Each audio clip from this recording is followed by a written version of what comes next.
Good day, class. Our topic is still on the laws of exponents.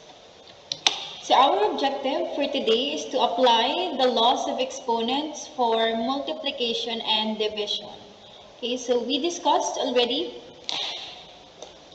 the first part or the introduction for the laws of exponents, and this time we will be applying what we have learned to multiplication and division.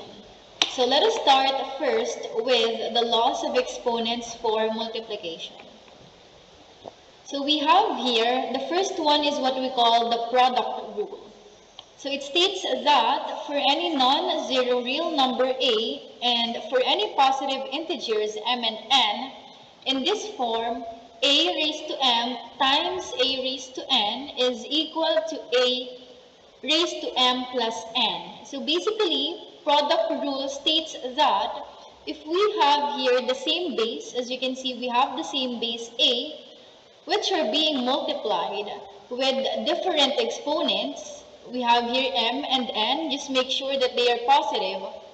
What we have to do here to get its product is to just add their exponents. As you can see, just copy the base and then add their exponents, and that's it. We have here the following examples. 2 cube times 2 raised to 5. As you can see, we have the same base. So adding their exponents, that will give us 2 raised to 8. And simplifying that, the answer is 256. So we are to multiply 2 by itself 8 times. Alright? So another example is a raised to 6 times a raised to 5. So here again, as you can see, we have the same base, which are both a, the variable a, and we just need to add their exponents. 6 plus 5, that's a raised to 11, and that's already our answer. Last example is m cube times n cube. So as you can see here, if we try to observe their bases, they are different. We have m and n. They have the same base, although they have the same exponent, that doesn't matter, okay? We're after the same base. So meaning to say we cannot add the exponents, therefore it's already the answer. So m cube and cube. So in multiplying, we just combine the two without any multiplication symbol. Okay, so that's m cube and cube. So that's it for the product rule. Again, if they have the same base, just add their exponents if we are multiplying. Second, we have what we call power rule. So for power rule, for any non-zero real number a and for any positive integers m and n, in a form of the quantity a raised to m raised to n is equal to a raised to mn. So as you can see here, the power rule states that if we have here already a power, a raised to m, that's a power of m, right? And being raised to another power, which is n, okay, we just need to multiply their exponents. So this time, we have to multiply their exponents. Example, we have the quantity 3 squared raised to 3. So here, 3, our base is being raised to 2 already, and it will be raised to another 3. So we just need to multiply their exponents 2 and 3. The answer is 3 raised to 6. And to simplify 3 raised to 6, so multiplying 3 by itself 6 times, we'll get a product of 729. Okay, another 4 variables. So we have here the quantity of negative a raised to 2 raised to 4. Okay, so we all know that for negative a, there is always a 1 coefficient. Okay, so that's negative 1 being raised to 4. Okay, so here we distributed the 4 to a. I mean the 4 to the coefficient, which is 1. That's why it became the quantity negative 1 raised to 4. And then we have now a factor a squared, okay? Multiplying 2 by 4, we got a raised to 2 times 4. So meaning to say, when we multiply negative 1 by itself 4 times, the answer is positive 1, right? So that's 1 already. And then a raised to 2 times 4 is 8. So 1a raised to 8, or we simply write a raised to 8. Okay, we do not write 1 on the final answer. Last example, we have here m cubed, the quantity of m cubed raised to 7. So this time, we just need to multiply the exponents 3 and 7, and will lead us to an answer of m raised to 21. So that is the power rule. Okay, so we have here the base being raised to an exponent and raised to another exponent. And that way you have to multiply their powers or exponents. Okay, so we have 2 already for the laws of exponents for multiplication. Let's have the last and the third one. So it's called a power of a product rule. So for any non-zero real numbers a and b, and for any positive integer n, so as you can see here, it's a combination already of the product rule and the power rule. Because their base, as you can see, we have here the variables a, b, okay, they are being multiplied, that's why it's product rule.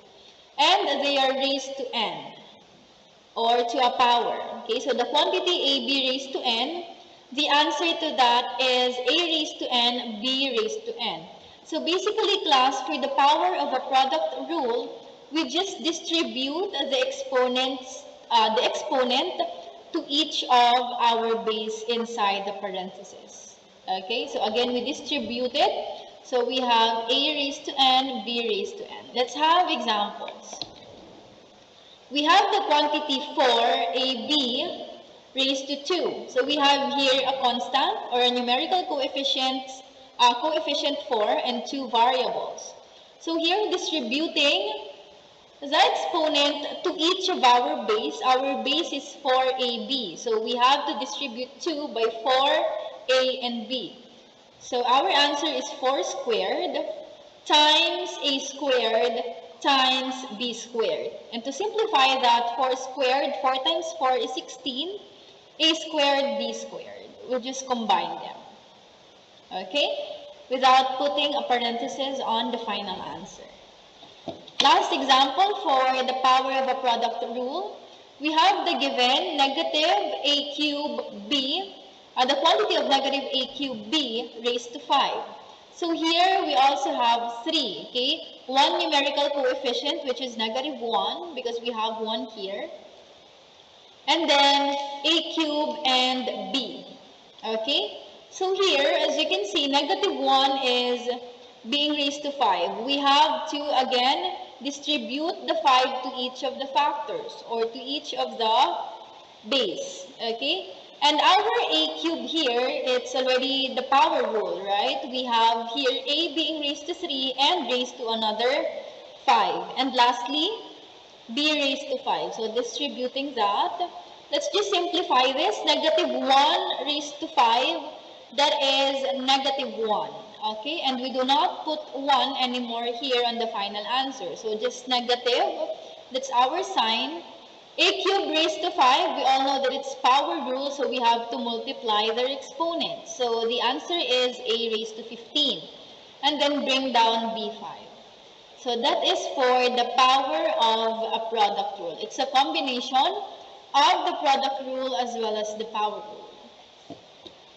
Okay, so let's now move on to the laws of exponents for division. So here we have what we call a zero exponent. Okay, so if a is any number except 0, then a raised to 0 is equal to 1. Meaning to say our base is any number except 0. No? So it should not be 0. And when we raise that, it's equal to 1. Examples, 2 raised to 0 is 1. X raised to 0, y z squared. So as you can see, x raised to 0 here is 1. So we do not put 1 here and just copy y z squared. So that is our final answer. Okay, because x raised to 0 will be just 1. So here 1yz squared, or we do not put anymore the 1. Okay, and lastly for the 0 exponent, 3x raised to 0 again. So x raised to 0 is 1. 1 times 3, that is just 3. Alright, Next, we have what we call negative exponent. For the negative exponent, for any non-zero real number rather, a, and integer n, in a form of a raised to negative n, that would be equal to 1 over a raised to n. So as you can see here, our base is a, and the exponent is negative. Okay, so if we have this case, that's why it's called negative exponent, the answer to this would be 1 over the base and the positive exponent. Okay? So here, example, n raised to negative 3. Okay, so we put the n cube at the denominator. Okay, so 1 over n cube. So it became already positive. Okay, but it's on the denominator. Another example, we have m raised to negative 1, 3yz raised to negative 2. So let us simplify each of the factors here. So we have here m raised to negative 1, meaning to say it's a negative exponent, therefore we have to write it 1 over m, as 1 over m, raised to 1, or just simply 1 over m. Okay? And next is 3y, that would just be our numerator since it's not a negative exponent. And lastly, we have z raised to negative 2. So to write that in a negative exponent form, so that is 1 over z squared. Okay, so here, to simplify it, okay, so we have 1 times 3y times 1 in our numerator earlier, so that's just 3y. And our denominator is the m with the power of 1, or just m itself, and z squared. So that's it for the negative exponent. We also have what we call the quotient rule. So for the quotient rule class, we have 3 cases, okay? So for any non-zero real number a and for any integers m and n, again, our a or our base here should not be 0, and our m and n are integers or exponent. So here, if we have a raised to m over a raised to n, we just need to subtract their exponents if the exponent of the numerator is greater than that of the denominator. Okay, example. We have here the given 2x raised to 5 over 5x squared. So if we arrange the factors, it's just the same as 2 over 5 being multiplied by x raised to 5 over x squared. Okay? So we do not, or we ignore this first and simplify this a factor. Okay? So as you can see, they have the same base. If you observe this, their base is x. And the exponent of the numerator is greater than the denominator. So subtracting that, it will just be 2 over 5 x cubed. So 5 minus 2 is 3. So that's 2x cubed all over 5. Another case is what we call a raised to m over a raised to n. Okay, this time it's a combination of the negative exponent. If our exponent for the numerator is less than the denominator. Okay, so meaning to say the exponent of the numerator is less than the denominator. Here, for example, we have x cubed over s raised to 5. Okay, so that is 1 over the difference of n minus m, which is 2. Okay, so we subtract the exponent of the denominator by the numerator. Okay, so that it will no longer be negative. Because if we subtract this, s cubed all over s raised to 5, that's s raised to negative 2, correct? And applying our learning from the negative exponent, s raised to negative 2 is written as 1 over s raised to 2. That's why it became like this. Okay? And last case is a raised to m all over a raised to n equals 1 if and only if our m and n are equal. Meaning to say, if they have the same exponent and the same base, of course, it's equal to 1. So here, it's actually the combination of these two, but we still have here this case, okay? So let's try a squared b raised to 4 c cube all over a raised to 5 b c cube. So for the first one, the exponent of the numerator is smaller. Therefore, we'll get a negative exponent here. That's a raised to negative 3. Or when we write that, that's 1 over a cube, okay? Next here, they have the same base, but the exponent of the numerator is bigger than that of the numerator. So that's case 1. Meaning to say we just need to subtract their exponent. So the exponent of b on the denominator is 1. So 4 minus 1 is 3. So we already have b cubed here. Okay? And lastly, c cubed divided by c cubed is 1. Oh, we have here the solution. So simplifying this, 1 times b cubed times 1, that's just b cubed. All over a cube. So that is for the quotient rule. Just remember, okay, to summarize, for the quotient rule, if the exponent of the numerator is bigger than that of the denominator, you just need to subtract their exponents, okay? But if the exponent of the numerator is smaller than that of the denominator, that will lead us to negative exponent. Therefore, it will look like this, 1 over the difference of n minus m. And lastly, if they have the same base and exponent, it's just equal to 1. Just like when we're having in whole number 5 divided by 5, that's 1. Same in this case.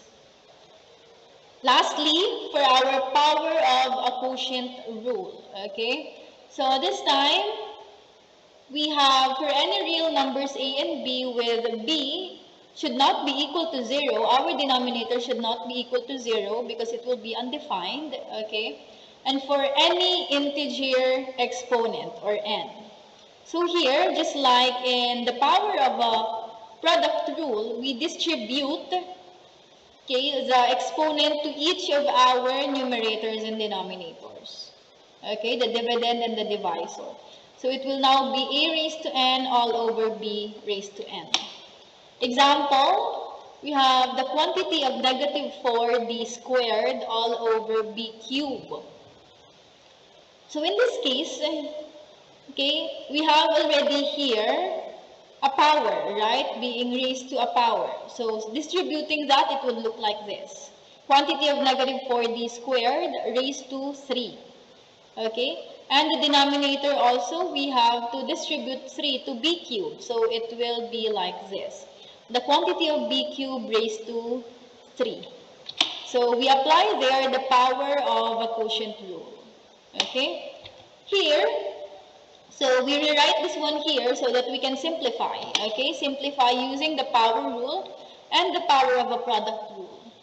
So if we have here negative 4d squared, okay, so we have to distribute this 3 to each of the factors of our base here. So that would be negative, the quantity negative 4 raised to 3, and then our power rule, which is the quantity of d squared raised to 3. Okay, and when we simplify that, negative 4 cubed is equal to negative 64.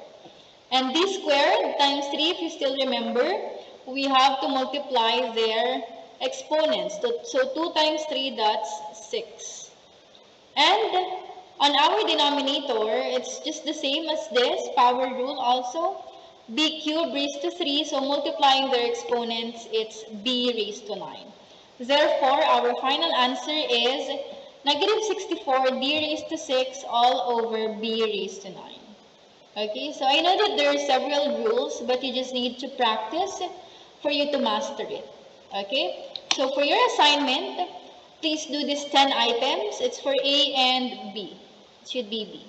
Okay, simplify the following laws of exponents for multiplication, and this is for the division. Thank you for listening.